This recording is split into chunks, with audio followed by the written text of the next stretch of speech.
오늘은 예수님의 12제자 가운데 다데오 유다에 관한 이야기입니다.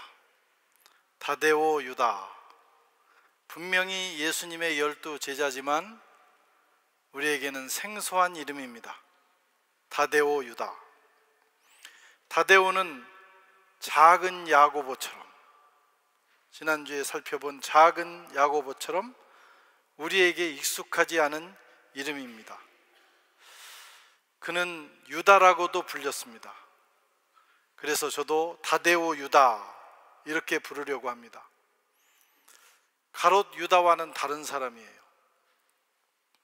그래서 성경은 가롯인 아닌 유다 이렇게 부릅니다. 유다라는 이름으로 괜히 오해받을 수 있는 이름입니다. 그 사람이 바로 유다, 다데오입니다. 성경에는 4번 기록되어 있어요. 마태복음 10장, 마가복음 3장, 누가복음 6장, 사도행전 1장. 그래도 이 사람에게 좋은 면이 있지 않겠어요? 특별한 행적도 없고 기록할 만한 것도 없고 또 이름도 애매하고 우리에게 확 들어오지도 않는 사람인데 어떻게 12사도라고 하는 영광스러운 사도의 반열에 들어갈 수 있었을까?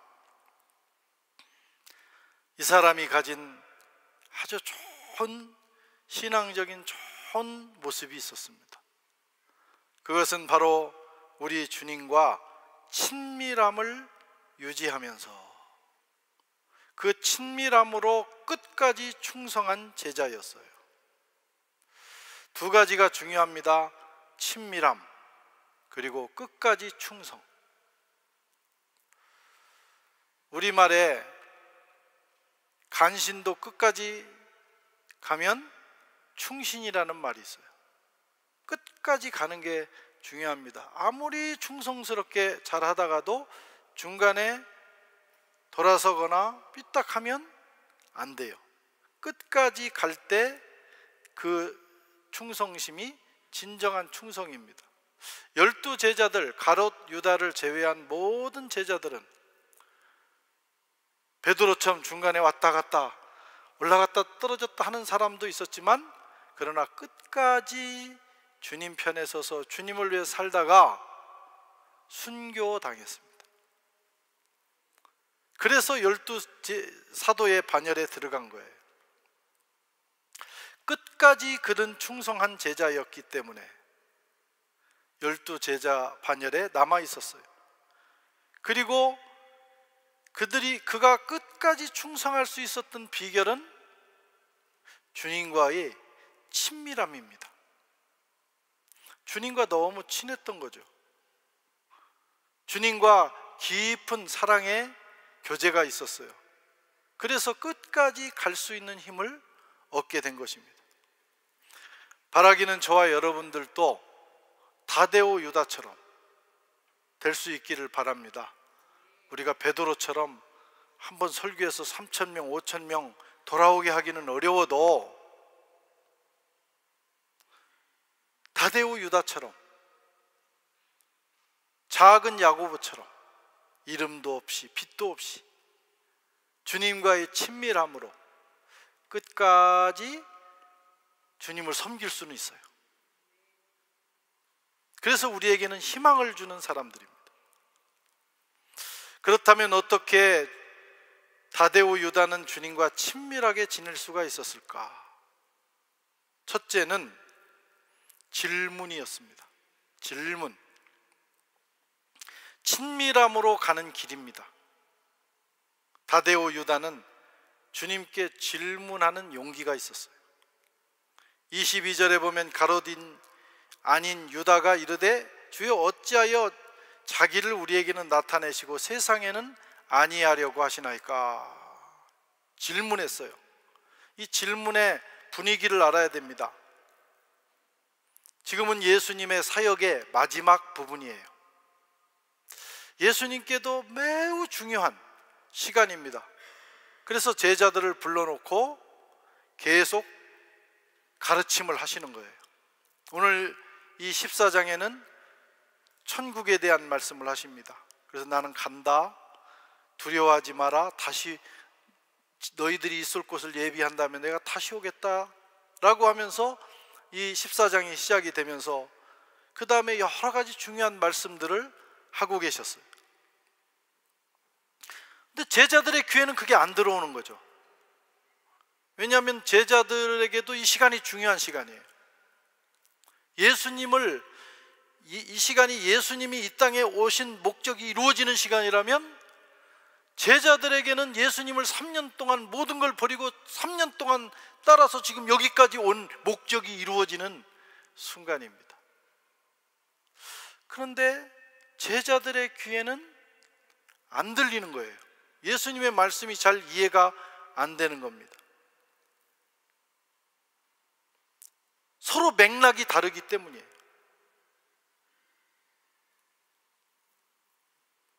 제자들은 기대하는 바가 있었어요. 자, 우리가 3년을 따라왔고 지금 이제 여기까지 왔으니 예수님께서 이제 자기 정체를 세상에 드러내시고 세상을 한번 확 뒤집어서 혁명을 해가지고 저 불의한 정권을 몰아내고 새로운 나라, 성경이 얘기한 그 메시아의 왕국을 세울 것이다. 사실 그것 때문에 모든 걸 버리고 쫓아온 거예요. 뭔가 저 예수라고 하는 사나이를 통해서 하나님이 그를 메시아로 세우고 세상을 바꿀 것이다. 그 위대한 일에 나도 쓰임 받아야 되겠다. 뭐 그런 비전을 가지고 예수님을 따라온 것이 제자들입니다. 다른 사람은 몰라도 제자들은 그런 목적이었어요. 그런데 예수님이 자꾸 변죽만 울리는 거예요. 막 그럴 것 같이 하다가도 안 하시다가 지금은 하셔야 되는데 아니 세상 자꾸 숨어 다니시는 거예요. 제자들만 불러가지고 자꾸 얘기하시고 또 예루살렘 밖으로도 나가시고 그리고 자꾸 이해 못할 말씀만 하시고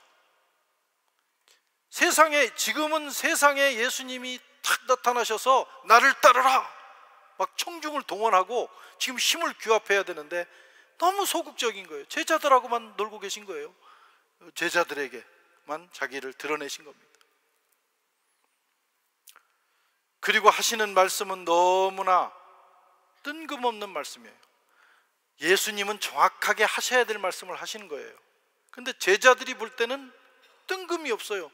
서로 맥락이 달라서 그래요. 뜬금없다는 말은 맥락 없이 튀어나오는 그 어떤 것. 뜬금없는 사람들이 있잖아요. 지금 분위기는 아주 진지하게 뭔가를 논의하고 있어요. 근데 갑자기 뜬금없는 한 사람이 아이고 통닭 먹고 싶다. 그게 뜬금없는 거예요. 분위기 확 깨는 거예요. 지금 제자들은 언제 주님이 말씀하실까? 이러고 기다리고 있는데 주님은 뜬금없이 가시겠다고 그러고 뭐 성령을 보내시겠다고 하고 관심도 없어요. 제자들은 빨리 세상을 바꿔야지, 빨리 좋은 세상이 와야 나도 한 자리 하지 그러고 있는데 다시 오시겠다고 하고 그리고 내 계명을 지키면 내가 너희들과 함께 있겠다, 내가 네 안에 네가 내 안에, 뭔가 너무 뜬구름 잡는 말씀을 하시는 거예요. 지금 화끈하게 한번 터뜨려야 되는 시간에 제자들이 기대하는 것이 아니었습니다. 무슨 말씀을 하시는지 잘 이해도 안 가는 말씀이었어요. 제자들 입장에서는 답답하기가 그지없는 거예요. 그렇다고 지금 주님은 나름 심각하게 말씀하시는 것 같은데 또 무슨 질문을 하기도 애매하고, 그래서 제자들 대부분이 속을 끓이고 있었어요. 그때 한 제자가 질문을 합니다. 다데오 유다. 보통 이런 때 용기를 내는 사람들이 평소에 막 앞에 나선 사람들보다 조용히 가만히 있는 사람이 이럴 때 딱 분위기를 전환시키는 능력이 있어요. 다데오 유다. 왜 예수님은 우리에게는 자기를 드러내면서 세상에는 안 드러내시는 겁니까? 아주 핵심적인 질문을 던졌어요. 모두가 하고 싶은 질문이었어요. 유다는 예수님의 의도를 알고 싶었던 거예요. 왜 그러시는 거예요? 아직 때가 안 된 거예요? 우리가 잘못 따라온 거예요? 지금 판단을 다시 해야 되나요? 여러 가지 의미가 담긴 질문이에요. 왜 예수님은 자신을 세상에 드러내지 않는가? 그걸 알아야 될 거 아니에요. 그래서 질문했어요. 주님의 의도를 묻는 질문이죠. 왜 그러시냐고. 주님의 뜻을 묻는 질문입니다. 이것을 신학적 질문이라고 그래요. 하나님께 하나님의 뜻, 아니 왜 그러시냐고, 왜 이렇게 하시냐고. 신학이 다른 게 아니에요. 그 질문을 던져서 하나님의 마음을 읽어내는 것이 신학이에요.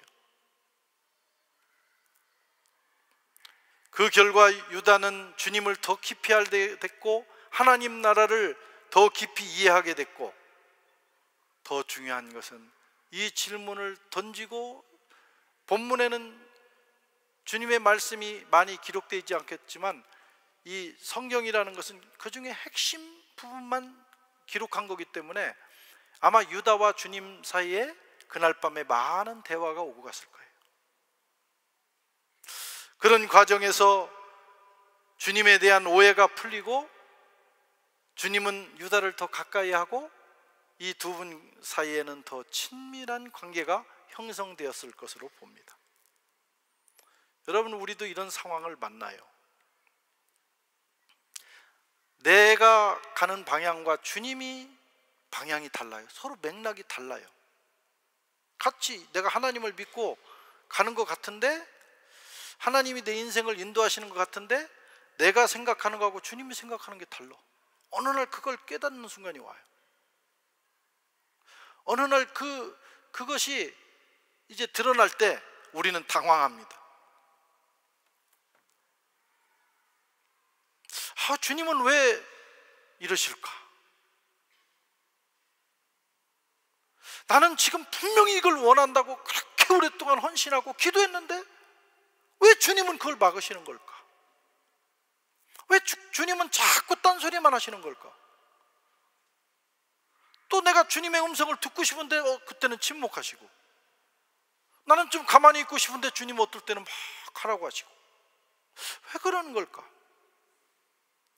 그런 일들을 우리가 경험합니다. 나는 이게 옳다고 생각하는데 주님은 거기에 동의하지 않으시는 거예요.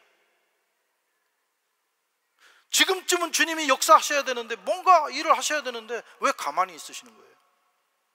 그런 의문이, 그런 불만이, 때로는 분노가 우리 속에 일어날 수가 있어요. 그때 어떻게 해야 돼요? 두려워하지 말고 질문하면 됩니다. 그냥 혼자 화내지 말고, 막 시험 들어가지고 영적으로 삐지는 것을 시험이라고 그래요. 그래가지고 뭐 신앙도 떠나고 또 아주 또 그 침체 속에 빠지기도 하고. 그러지 말고 주님께 물어보세요. 왜 그러십니까? 왜 이러시나요, 주님? 주님 뜻을 모르겠어요. 제발 좀 알려주세요. 이렇게 묻는 것이 기도예요. 그렇게 물으면 우리 주님은 대답해 주십니다. 우리는 주로 기도를 자꾸 뭘 달라고 하는 거, 내 어떤 목적을 이루기 위해서 막 주님을 때로는 애원하고 때로는 막 협박하고, 나 이거 안 들어주시면 나 주님 안 믿을 거예요 막 이러면서 협박도 하고. 대부분 우리 기도가 그런 것들입니다. 뭔가를 얻어내려고만 하지 말고 주님께 질문을 던져서 주님의 마음을 이해해 보려고 하시라. 그게 중요합니다. 그렇게 해서 주님의 뜻을 알게 되면 우리는 충분히 주님을 이해하게 되고 기다릴 수 있게 되고 감사하게 되는 거예요. 마태복음 7장 7절에는 구하라 그리하면 너에게 주실 것이요 찾으라 그러면 찾아낼 것이요 문을 두드리라 그러면 열릴 것이니라. 우리가 주님께 질문하면 주님이 대답하시겠다는 거예요. 여러분, 주님께 던지는 질문은 주님에 대한 불신이 아닙니다. 두려워하지 마세요. 오히려 주님께로 더 나아가는 길이고 친밀함으로 들어가는 문입니다. 다데오 유다는 이런 용기 있는 질문을 통해서 주님의 마음과 뜻을 이해했고 주님은 그에게 대답해 주시면서 두 분의 관계는 더 깊어졌습니다. 사실 우리가 기도하면서 뭔가 내가 원하는 걸 얻어낸 것보다 그 전능하신 하나님과 나와의 관계가 친밀해지는 것이 더 큰 축복이에요. 그래요, 안 그래요? 예. 임금님이 계시다면 임금이 몇 푼 이렇게 던져주는 것보다 그거 하나 받아내는 거, 물론 왕이 제공해 준 것을 가지고 있다는 것도 영광이지만 그거보다는 아예 그거 다 제껴놓고 그분과 앉아서 차 마시면서 내가 시간을 보낼 수 있다는 거, 그게 더 축복이 아니겠어요? 저와 여러분들에게 그런 은혜가 있기를 바랍니다. 예. 다데오 유다는 질문을 통해서 이 주님과의 친밀한 관계 속으로 들어가게 됐다 이거예요.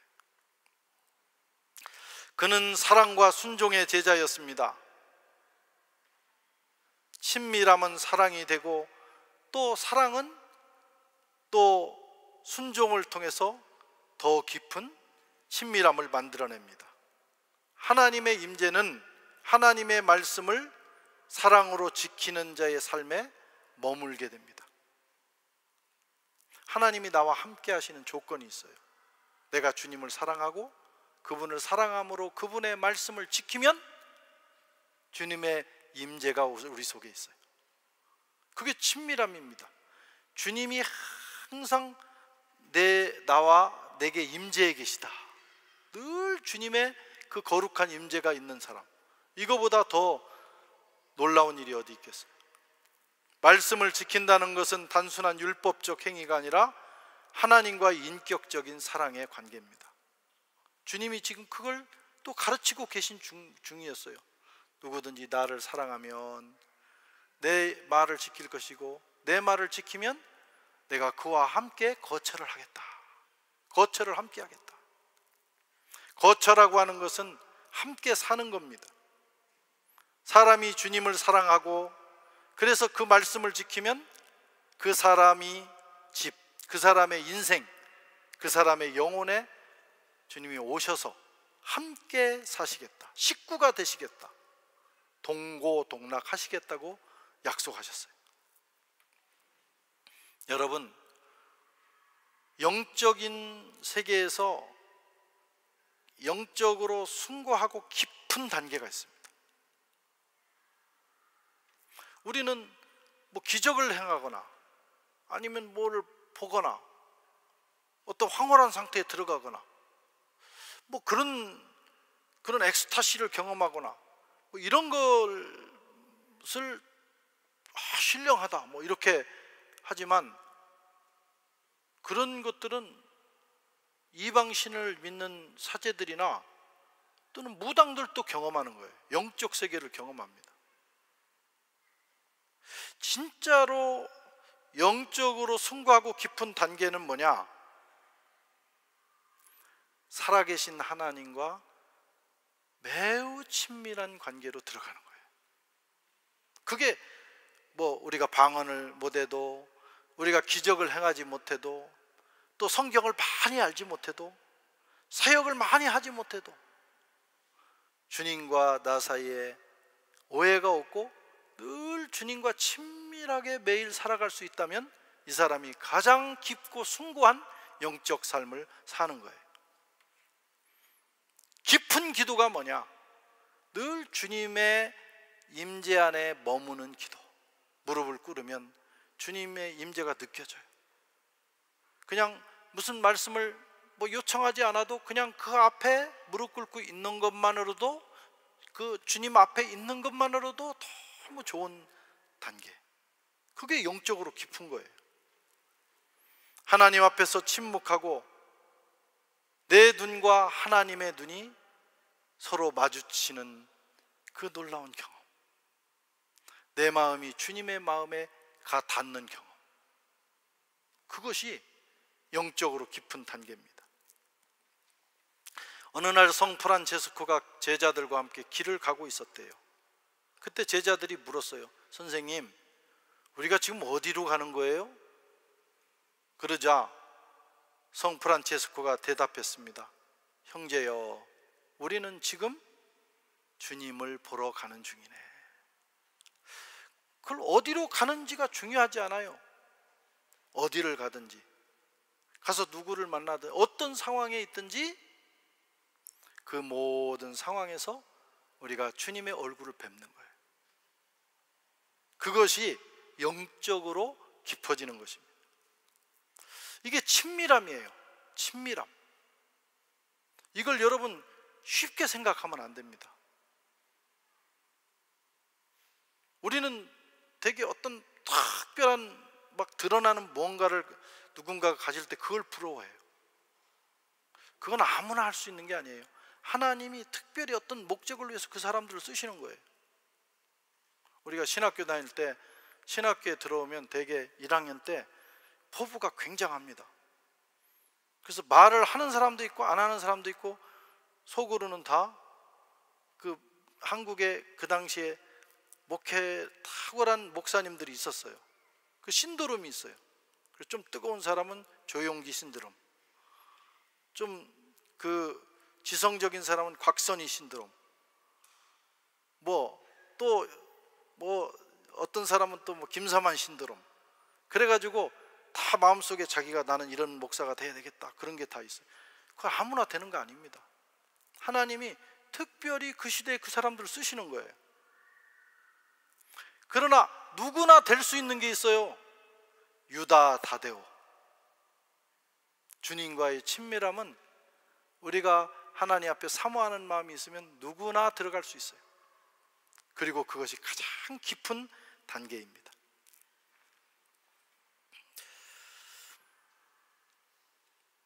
다데오 유다는 그 친밀함의 비밀을 알았고, 아마 평생 그 맛을 한번 본 사람은 평생 그 길을 가게 돼요. 그는 그렇게 살았던 것 같습니다. 그가 남긴 특별한 업적은 없지만, 그러나 그는 친밀함으로 끝까지 사도의 길을 걸어간 사람입니다. 저는 이제 60이 넘으면서, 우리 친구들은 다 이제 세상 친구들은 은퇴할 나이인데, 목사는 한 60부터 이제 그 발동이 걸리는 거예요. 그래서 우리 친구들 어떤 사람은 이제 은퇴하고 할 일이 없으니까 계속 야구장 가는 친구도 있고, 자기 나름대로 그 루틴을 만들었더라고요. 근데 우리는 더 바빠졌어요. 그러면서 점점 이름이 드러나는 일을 맡게 됩니다. 어쩔 수 없는 그 일을 해야 되기 때문에 무슨 대표도 맡고 회장직도 맡고 그렇게 돼요. 언론에도 많이 노출됩니다. 그래서 어떤 분들은, 야, 이제 목사님은 지금부터 전성기가 시작되나 봐요, 그렇게 말하는 분도 있어요. 내가 봐도 그런 것 같아요. 지금부터 이제 뭐가 잘 될 것 같은 그런 마음이 있어요. 모든 것이 주님의 은혜다, 그렇게 생각합니다. 나같이 부족하고 형편이 없는 사람에게 이런 일들을 맡겨주셨다, 감사하죠. 그래서 최선을 다합니다. 근데 한 가지 이러면서 걱정이 드는 게, 교회 일도 있죠, 또 글도 써야죠, 또 연구원도 해야죠, 선교도 해야지, 교단 일도 맡아서 해야지. 시간이 갈수록 일들이 계속 들어오는데 그걸 거부할 수가 없어요. 해야 되는 상황입니다, 누군가가. 그러다가 이 설교를 준비하다가 문득 그런 생각이 들었어요. 야, 내가 이렇게 막 일을 열심히 하는 건 좋은데, 하다가 혹시 내가 주님을 잃어버리는 거 아닌가? 그 생각이 퍼뜩 들더라고. 내가 주님께 집중하는 그 시간이 줄어들고 때로는 막 바쁘게 움직이다 보면 주님을 생각도 안 하고 살 때가 있더라고. 바쁠수록 더 기도하고 바쁠수록 주님께 집중하고, 또 시간이 이제 인생의 종착역을 향해서 갈수록 언젠가 만나야 되는 주님을 더 사랑해야 되는데, 내가 처음 예수 믿고 막 거듭나가지고 주님이 그리워서 그 주님을 사랑했던 뜨거운 마음이 없어졌어요. 이 시간이 지나면서 이 감정이 메말랐는지. 근데 그런 걸 이 설교를 준비하면서 보게 됐어요. 그래서 이 설교는 나 자신을 향해서 하는 설교가 되어야 되겠다. 내가 주님의 일을 섬기다가 주님 섬기는 일을 멈추면 안 되겠다. 주님의 일을 하다가 주님과의 친밀함을 잃어버리면 어떡하겠어요?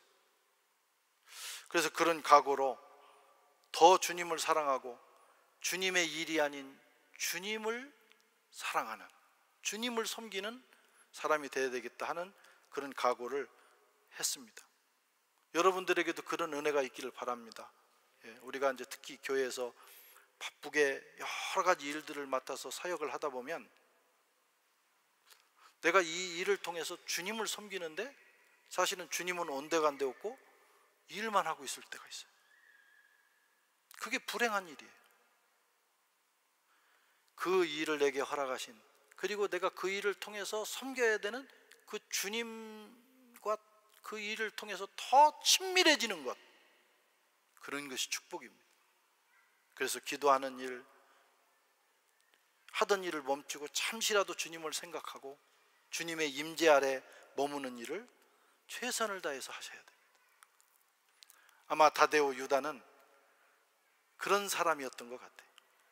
그는 이름 없이 끝까지 충성했습니다. 작은 야고보처럼 기록할 만한 것이 없었지만 그는 복음을 들고 그가 사랑했던 그 주님, 그리고 친밀하게 자기와 함께 하시는 그 주님과 더불어 아르메니아라고 하는 땅으로 가서 복음을 전합니다. 우리는 잘 몰라요. 아르메니아가 어딘지도 잘 모르고 다데오가 거기 가서 복음 전한 것도 몰라요. 바돌로메가 여기 가서 또 복음을 전했어요. 근데 놀라운 것은 이 다데오 유다가 거기서 복음을 전하다가 미션 하다가 순교를 당합니다.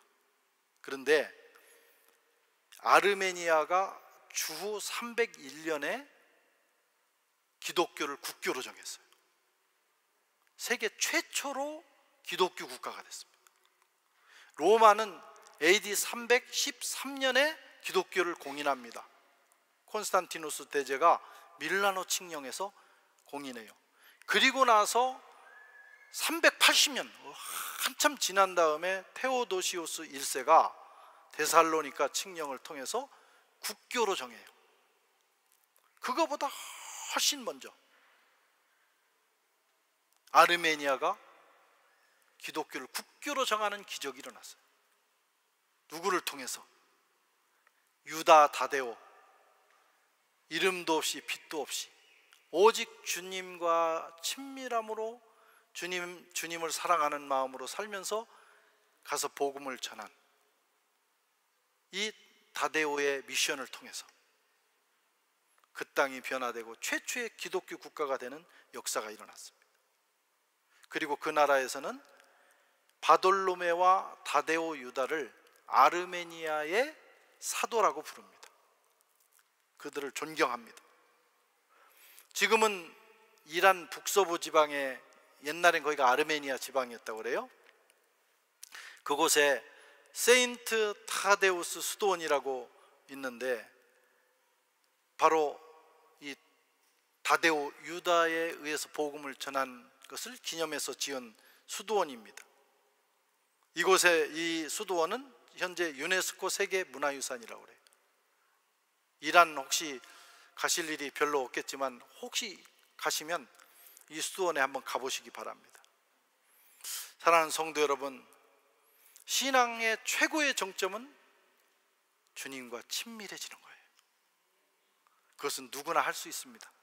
우리가 마음을 열고 주님께 질문을 던지고 그리고 주님의 말씀을 순종하면 주님이 우리에게 오셔서 대답해 주시고 그리고 우리에게 우리의 가정과 우리 영혼을 거처로 삼으시겠다고 약속하셨습니다. 저와 여러분도 다데오 유다처럼 주님께 묻는 용기, 주님을 사랑하고 그분의 말씀에 순종하는 신실함을 통해서 주님과 아주 깊은 친밀함을 가지고 살아가심으로 하늘의 행복이 저와 여러분에게 넘치기를 축원합니다.